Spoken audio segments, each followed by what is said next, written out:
আত্মীয়স্বজন হক আমাদেরকে আদায় করতে হবে। আল্লাহ রাব্বুল আলামিন কোরআন কারীমের ভিতরে তার ভিতরে বলেন ইয়া আইয়ুহান নাসু তাকু রাব্বাকুমুল্লাযী খলাকাকুম মিন নাফসিন ওয়াহিদা ওয়া খালাকা মিনহা ওয়া যাওজাহা ওয়া বাথা মিনহুমা রিজালান কাসীরান ওয়ান নিসাআ واتقوا الله الذي تسألون به والأرحام إن الله كان عليكم رقيبا الله বলছেন يا أيها الناس اتقوا ربكم الذي خلقكم من نفس واحدة হে মানুষগুলো তোমরা তোমার রবকে ভয় করো, আল্লাহকে ভয় করো, যে তোমাদেরকে এত নর ও নারী হতে সৃষ্টি করেছেন, এরপরে জোড়ায় সৃষ্টি করেছেন, তারপরে তোমরা তোমাদেরকে বিভিন্ন জায়গায় ফিরিয়ে ছুটিয়ে দিয়েছেন। অর্থাৎ তোমরা আল্লাহকে ভয় করো, আল্লাহি তাসআলুনা বিহি ওয়াল আরহাম ইন্নাল্লাহা কানা আলাইকুম রাকিবা। আল্লাহ বলেছেন আত্মীয়তার সম্পর্ক যে তোমাদের মধ্যে রয়েছে, এটা ঠিক না হলে তোমরা ভয় করো, তোমরা ভাই ভাই, তোমরা বোন বোন, তোমরা এই কবরে মেয়েদের পারবে, তোমরা আত্মীয়তার সম্পর্ক ঠিক করবে না। আল্লাহ তাআলা তোমাদের ব্যাপারে খুব যত্নবান। সম্মানিত উপস্থিতি, তাহলে আমরা বুঝতে পারলাম আল্লাহ পাক আত্মীয়তার সম্পর্ক ঠিক রাখার জন্য নির্দেশনা করেছেন। কিন্তু আমাদের সমাজে দেখা যায় অনেক ভাইয়ের সাথে ভাই মিল নেই, বোনের সাথে বোনের মিল নেই। দেখা যাচ্ছে বাবা হজ করতে যাবে এমন সময় ফাঁকি দিয়ে, মানে মেয়ের সম্পত্তিগুলো ফাঁকি দিয়ে ছেলে নামে রেখে হজ করতে চলে গেছে, আবার মেয়েদেরকে ঠকায় সন্তানকে জমি রেখে দিয়েছে। এরকম অবস্থা হওয়ার কারণে আজকে কিন্তু আত্মীয়তার সম্পর্ক, আমাদের আত্মীয়তার সম্পর্ক আল্লাহ পাক ঠিক রাখতে বলেছেন, আমাদের আত্মীয়তার সম্পর্ক ঠিক নেই, সকলের সবার সাথে আমরা বিচ্ছিন্ন হয়ে আছি। অথচ আল্লাহ বলেছেন তারা আত্মীয়তার সম্পর্ক ঠিক রাখবে, আত্মীয়তার সম্পর্ক ছিন্ন করে রাসূল আরবি সাল্লাল্লাহু আলাইহি ওয়াসাল্লাম বলেছেন তারা আল্লাহ জান্নাতের ভিতরে প্রবেশ করবে না। আল্লাহ তাআলা জান্নাতুল বানানি বিশ্ব নবী আসতেন এবং খেজুর খেতেন। আল্লাহ নবীর দিকে তালহা রাদিয়াল্লাহু তাআলা তাকিয়েছিল। বিশ্ব নবী একদিন খেজুর খেয়ে পানি পান করলেন। আল্লাহ রাসূল দিকে তালহা রাদিয়াল্লাহু তাআলা তাকিয়ে আছে। এমন সময় তালহা রাদিয়াল্লাহু তাআলা বিশ্ব নবীকে বলছে, হে নবী, আপনি আমাকে তাকিয়ে আছেন, এর কারণটা কি? আপনি আমাকে কিছু বললেন, অথচ বলছেন না, এর কারণটা কি? সঙ্গে সঙ্গে বিশ্বনবী বলছো, তারা না শোনো, তুমি যে গানকে খুব মহব্বত করে ভালোবাসো। তো বলছে হ্যাঁ, তুমি তোমার নিকট আত্মীয়স্বজন হক আদায় করেছো। বলছে না, বলছে বাগানে তো অনেক কিছু আছে এবং অনেক পানি আছে, তো অনেক আত্মীয়স্বজন না খেয়ে আছে, তুমি খোঁজ খবর রাখো নাই। ও তারা এটা দিয়ে তুমি কল্যাণ প্রাপ্ত হতে পারবে না। সঙ্গে সঙ্গে তারা আল্লাহ বলছেন, আল্লাহ, এই যে বাগান আমার খেজুর বাগান আছে, এই খেজুর বাগানটাকে দান করেছিলাম, আপনি যেভাবে বন্টন করে দেন। বলছে না, এটা এখন গ্রহণ করা যাবে না, কারণ হলো আমি দেখেছি তোমার অনেক আত্মীয়স্বজন না খেয়ে আছে, তুমি তাদেরকে খোঁজ খবর রাখো না, তুমি যাও তাদের একটু খোঁজ খবর নাও, বাগান থেকে খেজুর নামাও, এখানে অনেক বিশুদ্ধ পানি আছে, পানিগুলো দাও, খেজুরগুলো দাও, তার খেজুর খাক, পানি খাক, তারপরে মাল আছে, এগুলো দান করে দিও। বলছে ঠিক আছে, আমি তাই করবো। এই খেজুরগুলো গাছ থেকে নামালেন, নামানোর পর তার যে গরিব আত্মীয়স্বজন রয়েছে, সেগুলো আত্মীয়স্বজনের মাঝে সেগুলো বন্টন করে দিলেন। সম্মানিত উপস্থিত মুসলমান ভাইরা, তাহলে এত বড় একটা দামি কিছু দাঁড়ানোর পরেও বিশ্বনবী মুহাম্মদ রাসূলুল্লাহ সাল্লাল্লাহু আলাইহি ওয়াসাল্লাম সেটা গ্রহণ করলেন না। বললেন এই খেজুর আছে, এই পানি এবং খেজুরগুলো তুমি তোমার আত্মীয়স্বজনের বন্টন করে দাও, দিয়ে দাও তাদেরকে। কেন? তারা না খেয়ে আছে, তুমি খোঁজ খবর নাওনি, তুমি তার কল্যাণ প্রাপ্ত হতে পারবে না, তুমি দিয়ে দাও এগুলো। তিনি তাই করলেন। আয়েশা সিদ্দিকা রাদিয়াল্লাহু তাআলা আনহা একদিন আল্লাহর রাসূলকে বললেন, নবী, আমার কিছু হাদিয়া সংগ্রহ করেছি, হাদিয়াগুলো কাকে দিব? তখন বিষ্ণু বলছেন, তুমি তোমার হাদিয়াগুলো নিকট আত্মীয়স্বজনদের মাঝে বন্টন করে দাও, তাদেরকে দিয়ে দাও। তাহলে আত্মীয়স্বজন হক আমাদেরকে আদায় করতে হবে। এরপরে আল্লাহ তাআলা বলেছেন, ওয়ালিয়া জামা, এতিমদের হক আদায় করতে হবে। আল্লাহ পাক কোরআনে বলছেন, ألم يجدك يتيما فآوى ووجدك ضالا فهدى ووجدك عائلا فأغنى فأما اليتيم فلا تقهر وأما السائل فلا تنهر আল্লাহ পাক বলেন হে নবী আপনাকে আমি এই অবস্থায় পাই নাই তারপর আপনাকে রাস্তায় দিয়েছি চলার মতো পথ দিয়েছি আপনি অবস্থা দেখেনদেরকে বলা ধাক্কা দেবেন না আর যারা মুসাফির ফকির মিসকিন আপনি তাদের সাথে ভালো ব্যবহার করবেন উত্তম আচরণ করবেন আল্লাহ পাক বলেছেন আপনাকে যে অবস্থায় দিয়েছি আল্লাহ মেয়েদিকে ইমাম খাওয়া আপনাকে আমি এই অবস্থা পাই না এই অবস্থা পাওয়ার পর আপনাকে রাস্তায় দিয়েছি চলার মতো পথ দিয়েছি বিশ্বনবী একদিন রাস্তা দিয়ে হেঁটে যাচ্ছিলেন প্রতিমধ্যে একটা ছোট্ট বালক বসে কান্নাকাটি করছে আল্লাহ রাসূল সেই বালকের কাছে গেল বালক তোমার কি হয়েছে জায়গায় তুমি বসে কান্নাকাটি কেন করছো ওই বালক বলছে রাসূলুল্লাহ হাবিবাল্লাহ আমি দুনিয়াতে আসার আগে আমার বাবা দুনিয়ার বুক থেকে বিদায় নিয়ে চলে গেছে কয়েকদিন আগে আমার মা দুনিয়ার বুক থেকে বিদায় নিয়ে চলে গেছে দুনিয়াতে আমার কেউ নাই এই কারণে এই জায়গায় বসে আমি কান্নাকাটি করছি আমার মা নেই আমার বাবাও নাই আমি আমার বাবাকে দেখি না আমার বাবা দুনিয়ার বুক থেকে বিদায় নিয়ে চলে গেছে আমার মা দুনিয়ার বুক থেকে বিদায় নিয়ে চলে গেছে আমি তাকে মা মা বলে ডাকবো বাবা তাকে বলে ডাকবো আমার বাবাও নাই মাও নাই সবাই দুনিয়ার বুক থেকে বিদায় নিয়ে চলে গেছে তখন বিশ্বনবী ওই বালকের কাছে ডাকলেন ওই বালকের দুরবস্থা দেখে বিশ্বনবী নিজেই কান্না শুরু করে দিয়েছেন বলতো হে বালক আমি আমার বাবাকে দেখি নাই আমি পৃথিবীতে আসার আগে আমার বাবাও দুনিয়ার বুক থেকে বিদায় নিয়ে চলে গেছে আমার ছোট অবস্থায় আমার মা দুনিয়ার বুক থেকে বিদায় নিয়ে চলে গেছে সুতরাং আমিও জেনেছিলাম ওই বালক শুনো আজ থেকে যদি বিশ্বনবী তোমার বাবা হয়ে যায় তুমি কি এত খুশি সঙ্গে সঙ্গে বালক খুশি হয়ে বলছে আল্লাহকে আল্লাহর কসম করে বলছি বিশ্বনবী যদি আল্লাহ আকাশের নিচে জমিনের উপরে আমার ওই বালক হয়ে যায় এর চাইতে বড় পাওয়া আমার কি হতে পারে আমি আল্লাহর উপরে খুশি হয়ে গেছি সুবহানাল্লাহ বলেন তাহলে এত সুন্দর আচরণ আল্লাহ শরীয়তের ব্যাপারে করেছেন ছোট্ট একটা তার কথা শুনলেন বিশ্বনবী রাহমাতুল লিল আলামিন জনাব মুহাম্মদ রাসূলুল্লাহ সাল্লাল্লাহু আলাইহি ওয়াসাল্লাম সেই নির্বাচনের ব্যাপারে কথা বলেছেন আল্লাহ পাক কোরআন কারিমের ভিতরে শুনে তারপরে বলেন ইয়া আল্লাহ পাক ওয়াতুল ইয়াতামওয়ালাহুম ওয়ালা তাবাদদালুল খাবিসা বিত-তাইয়্যিবি ওয়ালা তাকুল আমওয়ালুহুম ইলা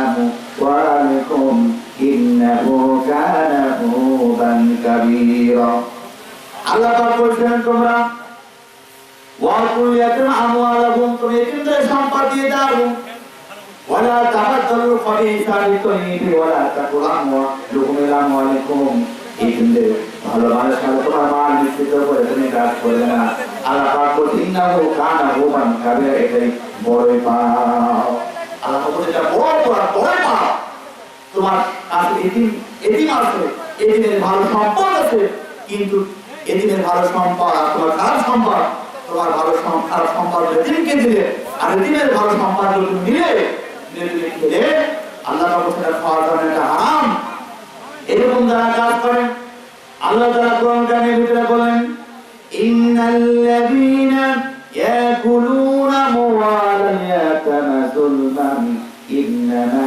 ইয়াকুলুনা ফি বুতুনিহিম নারা ওয়া সায়াসলাউনা সাঈরা আল্লাহ পাক বলেন যারা এতিমদের মাল অন্যায়ভাবে আত্মসাৎ করে খায় আল্লাহ পাক বলেন তাদের পেট আগুন দ্বারা পরিপূর্ণ করে জাহান্নামের আগুন দ্বারা তাদের পেট পরিপূর্ণ করে সায়াসলাউনা সাঈরা আল্লাহ পাক বলেন অবর্ততে সাইরে পরিণত হয়ে যাবে অর্থাৎ এতিমের আপনি টাকা খেয়ে থাকেন আমি যদি 10 টাকা খেয়ে থাকি আসলে টাকা দ্বারা আমার পেট পরিপূর্ণ করলো না বরং জাহান্নামের আগুন দ্বারা পরিপূর্ণ করলো আল্লাহ পাক কোরআন কারিমের ভিতরে সূরা বাকারার ভিতরে বলেন ওয়াতাল মাল আলা হুব্বিহি যাবিল কুরবা ওয়াল ইয়াতামা ওয়াল মাসাকিন আল্লাহ পাক বলেন তোমরা আপনাদের সম্পর্ক ঠিক রাখবে এরপরে এতিমদের হক আদায় করবে আল্লাহ বলছে আত্মীয়তার সম্পর্ক ঠিক রাখবে। এরপরে তোমাদের কাজ হলো তোমরা এই 3 দিন হক আদায় করবে। এই 3 দিন সাথে কোনো অবস্থায় খারাপ আচরণ করবে না। আল্লাহ পাক এটা তোমাদের জন্য হারাম করে দিয়েছেন। যাদের সামর্থ্য আছে ওই সামর্থ্য অনুযায়ী ওই 3 দিন হক আদায় করবে, কারণ আমি এই দিন ছিলাম। বিষ্ণু বলছেন যে ব্যক্তি এই দিন প্রতিপালন করে, এই দিনকে দেখাশোনা করে, আল্লাহ রাসূল বলেছেন ওই ব্যক্তির আমি কিয়ামতের দিন পাশাপাশি জান্নাতের ভিতরে থাকবো। বিশ্বনবী রাহমাতুল লিল আলামিন জনাব মুহাম্মদ রাসূলুল্লাহ সাল্লাল্লাহু আলাইহি ওয়াসাল্লাম বলেছেন যে ব্যক্তি এই দিনকে ভালোবাসে, এই দিনকে দেখাশোনা করে, ওই ব্যক্তির আমি একসঙ্গে আল্লাহ জান্নাতের ভিতরে থাকবো। একবারে পাশাপাশি দুই আঙ্গুল ইশারা করে বলেন এই যে আঙ্গুলের দ্রুত যেরকম ওইভাবে আমি ওই ব্যক্তি জান্নাতের ভিতরে থাকবো। এত নিকটবর্তী ভাবে যে দিনকে প্রতিপালন করে লালন পালন করে বিশ্বনবী জনাব মুহাম্মদ রাসূলুল্লাহ সাল্লাল্লাহু আলাইহি ওয়াসাল্লাম বলেছেন আমরা ঠিক এইভাবেই আল্লাহ জান্নাতের ভিতরে থাকবো। বলেন সুবহানাল্লাহ। তাহলে এই তিনটা হক আদায় করা দরকার আছে না নাই? এই তিনটা হক অবশ্যই আমাদেরকে আদায় করতে হবে। এরপরে রব্বুল আলামিন বলছেন এই তিনটা যদি তোমরা অর্থ ব্যয় করবে, টাকা পয়সা দিবে, আল্লাহ রাব্বুল আলামিন কোরআন কারিমের ভিতরে সূরা বাকারার ভিতরে বলেন, কোরআন কারিমের ভিতরে শেষের দিকে আল্লাহ তাআলা বলেন ইয়া আইয়ুহাল্লাযীনা আমানু লা তুলহিকুম আমওয়ালুকুম ওয়া আওলাদুকুম আন যিকরিল্লাহ ওয়া মান ইয়াফআল যালিকা ফাউলাইকা হুমুল খাসিরুন। আল্লাহ পাক বলেন ইয়া আইয়ুহাল্লাযীনা আমানু লা তুলহিকুম আমওয়ালুকুম ওয়া আওলাদুকুম আন যিকরিল্লাহ ومن يفعل ذلك فأولئك هم الخاسرون. أيها الذين آمنوا لا تلهكم أموالكم وأولادكم عن ذكر الله. তোমার দুনিয়াবি ধন সম্পদ, টাকা পয়সা, সন্তান সম্পত্তি এগুলো যেন আল্লাহর বিধান থেকে, হুকুম আইন কানুন থেকে কাফের না করে। আমাদের পান্তালিকা এগুলো থেকে যারা কাফের হয়ে যাবে আল্লাহ তাআলা বলেছেন ফাউলাইকা হুমুল খাসিরুন, তারা ক্ষতিগ্রস্ত হয়ে যাবে। আমাদের কাজ হলো যারা দুনিয়াতে সন্তান সন্ততি দুনিয়াকে যারা বেশি বেশি বাড়ানো দেবে, যারা এগুলো হক আদায় করা বলে যাবে, তারপর পিতা মাতা হক আদায়ের কথা বলে যাবে, এই কাজ করা বলে যে অর্থ যা ভুলে যাবে আল্লাহ পাক বলেছেন তারা ক্ষতিগ্রস্ত হয়ে যাবে। আল্লাহ পাক বলেছেন তারা ক্ষতিগ্রস্ত লোকের মধ্যে শামিল হয়ে যাবে। يا أيها الذين آمنوا لا تلهكم أموالكم ولا أولادكم عن ذكر الله ومن يفعل ذلك فأولئك هم الخاسرون. আল্লাহ পাক বলেন তারা তাদের ক্ষতিগ্রস্ত লোকদের মধ্যে শামিল হয়ে যাবে, ক্ষতিগ্রস্ত লোকদের যারা দুনিয়াতে সন্তান সন্ততি টাকা পয়সা এগুলো পেয়ে সব কিছু বলে যাচ্ছে, আল্লাহ হুকুম আইন কানুন থেকে নিজেকে তফাৎ করে দিল, ভাগ করে দিল। আল্লাহ তারা এগুলো তারা করে তারা অবশ্যই ক্ষতিগ্রস্ত লোকদের মধ্যে শামিল হয়ে যাবে। আল্লাহ পাক আমাদের হেফাজত করুন, আমরা সকলে বলি আমিন। এরপরে প্রতিবেশী হক আদায় করা লাগবে, প্রতিবেশী হক আদায় করতে হবে। হযরতে আয়েশা সিদ্দিকা রাদিয়াল্লাহু তাআলা আনহা বিশ্বনবীকে বললেন রাসূলুল্লাহ কি ইয়া হাবিবাল্লাহ আমি কিছু তোফা দেব, হাদিয়া দেব। তখন বিশ্বনবী বললেন তোমার দরজার কাছে যা দরজা তুমি তাকে হাদিয়া দিয়ে দাও। যদি আপনার বাড়ির কাছে তৈরি করি পাড়া করতে গিয়ে তাকে টাকা অর্থ দিতে হবে, টাকা পয়সা দিতে হবে, এটা আল্লাহ বলেছেন, আমি বলিনি। আল্লাহ বলেন তাদেরকে অর্থ দিতে হবে, বিশ্বনবী বলেছেন তাদেরকে সহযোগিতা করতে হবে। যদি আপনি অনেক সিয়াম পালন করেন, সালাত আদায় করেন, হজ করেন, যাকাত দেন, আর পাড়া প্রতিবেশী অসন্তোষ থাকে আপনার উপরে, আপনার জান্নাতে যাওয়া যাবে না, আপনি জান্নাতের ভিতরে প্রবেশ করতে পারবে না, এটা হাদিস দ্বারা প্রমাণিত আছে। জন্য মহিলা জন্য সাহাবী বিশ্বনবীকে বললেন রাসূলুল্লাহ ইয়া হাবিবাল্লাহ অমুক মহিলা সিয়াম পালন করে বেশি, কান খারাপ বেশি করে, সালাত অধিক পরিমাণ আদায় করে, কিন্তু তার জবানটা প্রতিবেশীকে কষ্ট দেয়। বিষ্ণু বলে ওই মহিলা হলো জাহান্নামের ভিতরে প্রবেশ করবে, ওই মহিলা হলো জাহান্নামী। অনেক সিয়াম পালন করে, সালাত আদায় করে, যাকাত দেয়, অনেক ইসলামের ভালো ভালো খেদমত করে, কিন্তু যখন তারা কথা দ্বারা পাড়া প্রতিবেশী কষ্ট দেয়, দেশে বলছেন ওই মহিলা হলো জাহান্নামী।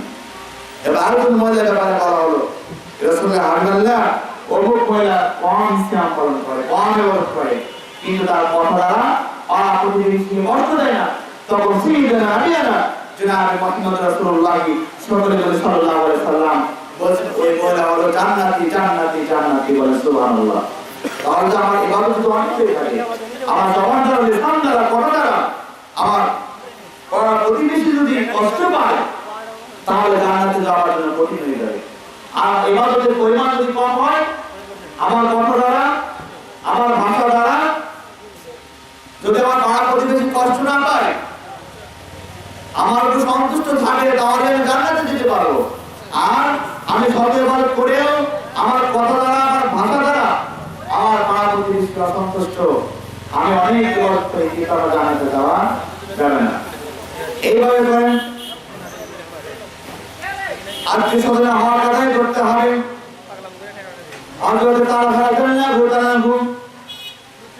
একদিন বসেছিলেন, হযরত আনাস একদিন বসেছিলেন বিশ্ব নবীকে, বলছে রাসূলুল্লাহ হাবিবাল্লাহ আমি কি করে ইসলামের ভালো ভালো কাজ করব, কি কাজ করব করে জান্নাতে যাব? বিশ্ব নবী বলছে ও আনাস শুনো, তুই আল্লাহর গোলামি করবে, আল্লাহ দাসত্ব করবে, এরপরে তুমি পিতামাতা হওয়ার কথাই করবে, তারপরে তোমার কাজ হলো তুমি ফকির মিসকিনকে যতটুকু পারো সহযোগিতা করবে, এরপরে কিন্তু হওয়ার কথাই করবে, আর আল্লাহর ফরজ বিধান করে চলবে, তাহলে তুমি জান্নাতের ভিতরে যেতে পারবে, তাহলে তুমি জান্নাতের ভিতরে যেতে পারবে। আল্লাহ ইবাদত করবে, পিতামাতা হওয়ার কথাই করবে, নিকট আত্মীয়স্বজন যারা রয়েছে তুমি তাদের খেদমত করবে, আর ফরজ কিছু বিধান তুমি ফলো করবে, তাহলে তুমি আল্লাহ জান্নাতের ভিতরে যেতে পারবে। সঙ্গে সঙ্গে হযরত আনাস রাদিয়াল্লাহু তাআলা খুব আনন্দ করা হয়ে গেল, বলতে রাসূলুল্লাহ আপনি যা বলেছেন তা করব, এর থেকে বেশি করব না, কম করব না, আমি বেঁচে থাকা পর্যন্ত আমি এই আপনি যা বলেছেন কথা অনুযায়ী কাজ করার চেষ্টা করব, আমি কাজ করতে থাকবো মৃত্যুর আগ পর্যন্ত। তাহলে মৃত্যুর আগ পর্যন্ত আঘাত করলেন, আমি কাজগুলো করতেই থাকবো, আপনি যা বলেছেন ওইভাবে আমি বিধানগুলো মানার চেষ্টা করবো। যখন মানুষ জাহান্নামের ভিতরে চলে যাবে, আল্লাহ পাক এই কথা বলেছেন না সালাকাকুম ফি সাকার ক্বালু লাম নাকু মিনাল মুসাল্লিন ওয়া লাম নাকু নুত'imul মিসকিন ওয়া কুননা নাকুলু মা'আল খায়িদিন। আল্লাহ পাক বলেছেন মা সালাকাকুম ফি সাকার, তোমরা সাকার নামক জাহান্নামের ভিতরে কেন এসেছো? তখন তারা বলে ক্বালু লাম নাকু মিনাল মুসাল্লিন, আমরা নামাজি ছিলাম না, ওয়া লাম নাকু নুত'imul মিসকিন, মিসকিনকে খেতে দিতাম না, মেহমানকে সম্মান করতাম না, যদি ধর্মের আলোচনাও তো অংশগ্রহণ করতাম, আর এদের মারামার মেরে খেতাম, এই করার জাহান্নামের ভিতরে এসেছি, তাহলে তারা বলে আমরা কিছু মিসকিনকে খেতে দিই না, আমরা এদের মাল এদের অর্থ আত্মসাৎ করে খেয়েছি, সেই কারণে জাহান্নামের ভিতরে আমরা এসেছি। বিশ্বনবী বলেছেন কিয়ামতের মাঠে এক শ্রেণীর মানুষকে দেখা যাবে যাদের কান দিয়ে মুখ দিয়ে, কান দিয়ে মুখ দিয়ে, কান মুখ এবং চোখ দিয়ে আগুনের অগ্নিশিখা বের হয়ে, আগুনের অগ্নিশিখা বেরোতে থাকবে। তখন বিশ্বনবী বলেছেন তোনাদি যে পাবে এই সমস্ত মানুষ বেঁচে থাকতে তারা পৃথিবীর এজেন্টের মাল আত্মসাৎ করে দিয়েছে, আর কারণে তাদের চোখ, কান, মুখ দিয়ে আগুনের অগ্নিশিখাগুলো বের হবে। কিয়ামতের দিন সমস্ত মানুষকে চিনবে যে মানুষগুলো দুনিয়াতে বেঁচে থাকতে এজেন্টের মাল আত্মসাৎ করে খেয়েছে, খাওয়ার কারণে এদের অবস্থা হলো এরকম।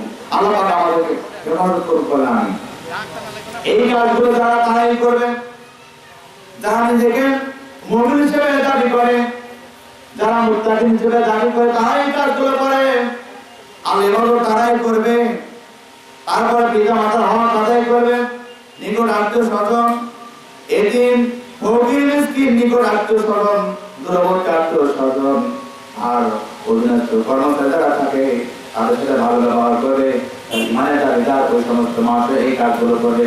আল্লাহ পাকের পরে বলেন ইন্নাল্লাহা লা ইউহিব্বু মান কানা মুখতালান ফাখুরা।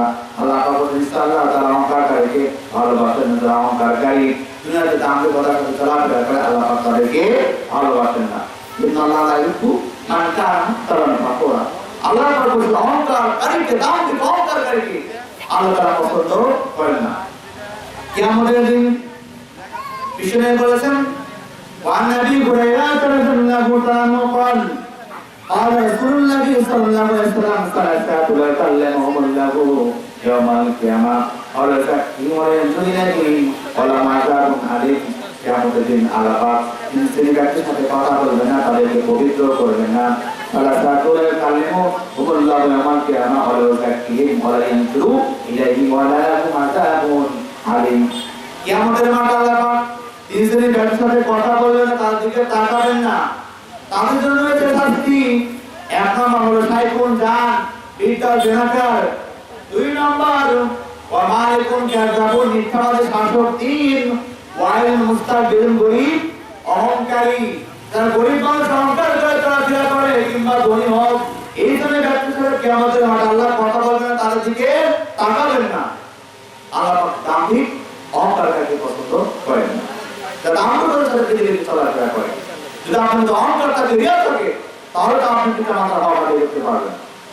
আপনার কাছে যে একটা এই সহযোগিতা অর্থ করেছে, আপনি তাকে দূর দূর করে দাঁড়িয়ে দেবেন, এই জায়গা থেকে চলে যান। আপনার মধ্যে অহংকার আছে সেই কারণে। তারপরে ফকির মিসকিন নিকট আত্মীয় দূর আত্মীয় যারা রয়েছে, যদি আপনার মধ্যে আন্তরিকতায় গুণ হয়ে থাকে, আপনি কোনো কিছুই করতে পারবেন না। আপনি তারা অহংকার করে আপনাদেরকে বাড়ি থেকে বের করে দেবেন, অথবা আপনি দূরে কথা বলে খবর দিবেন যে আর টাকা পয়সা কিছু দেব না। ঠিক আছে, আল্লাহ কোরআনে বলছেন ইন্নাল্লাহা লা ইউহিব্বু মান কানা মুখতালান ফাখুরা। আল্লাহ দাম্ভিক অহংকারীকে ভালোবাসেন না। তাহলে কি আমাদের মাঝে আল্লাহ পাক তিন শ্রেণীর ব্যক্তির সাথে কথা বলবেন না, তার দিকে তাকাবেন না, তাদের রয়েছে শাস্তি। তিন নম্বর হলো ওয়াইল মুস্তাকবিরুন গরীব অহংকারী। গরীব যারা অহংকারী, আল্লাহ পাক কিয়ামতের মাঠে তাদের দিকে তাকাবেন না, তাদেরকে পবিত্র করবেন না, তাদের জন্য রয়েছে শাস্তি। এরপরে বিষ্ণু আরেক বলেছেন লা ইয়াদখুলুল জান্নাত মান কানা ফি কলবিহি মিসকালা যারাতিন মিন কিবর। আল্লাহ রাসূল বলেছেন যার মধ্যে সরিষা দানা পরিমাণ অহংকার আছে জান্নাতের ভিতরে পড়বে না। সরিষার দানা পরিমাণ যার মধ্যে অহংকার রয়েছে এমন ব্যক্তি জান্নাতে প্রবেশ করবে না। আল্লাহ রাসূল এক ব্যক্তি বলল রাসূল আমি চাই আমার স্যান্ডেল, আমার জামা, আমার পোশাক এগুলো সুন্দর হোক, এটা তো অহংকার। তখন আল্লাহ রাসূল বলেন ইন্নাল্লাহা জামিলুন ইউহিব্বুল জামাল। ইনশাআল্লাহ সুন্দর এবং সুন্দরকে ভালোবাসেন। অহংকারের ছোটাই অপার ভাগ্য গামতুন না, মানুষকে তুচ্ছ তাচ্ছিল্য মনে করা, ছোট মনে করে হচ্ছে অহংকার এবং সত্যকে প্রত্যাখ্যান করা। সামনে বলছে তাহলে আজকে সংক্ষিপ্ত করে আলোচনার বিষয় ছিল ইয়াতীম ও প্রতিবেশী। আল্লাহ পাক এই বিষয়গুলোর উপরে আমাদেরকে আমল করার তৌফিক দান করুক। আমরা সকলে বলে আল্লাহুম্মা আমিন। এই বলে আমি আমার সংক্ষিপ্ত আলোচনা করলাম। আসসালামু আলাইকুম ওয়া রাহমাতুল্লাহি ওয়া বারাকাতুহু।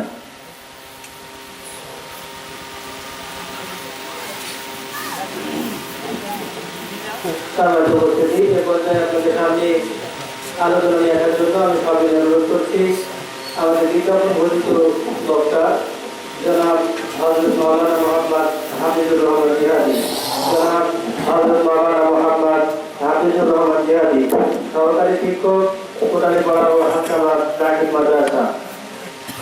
এখন তাকে বক্তব্য রাখার জন্য সবাই অনুরোধ করছি।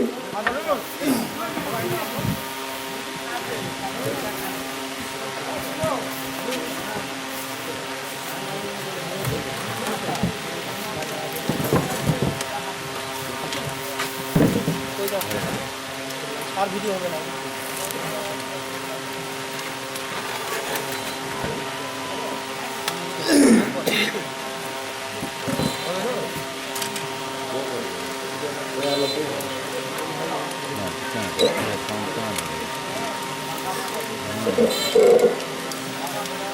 আসসালামু আলাইকুম ওয়া রাহমাতুল্লাহি ওয়া বারাকাতুহু।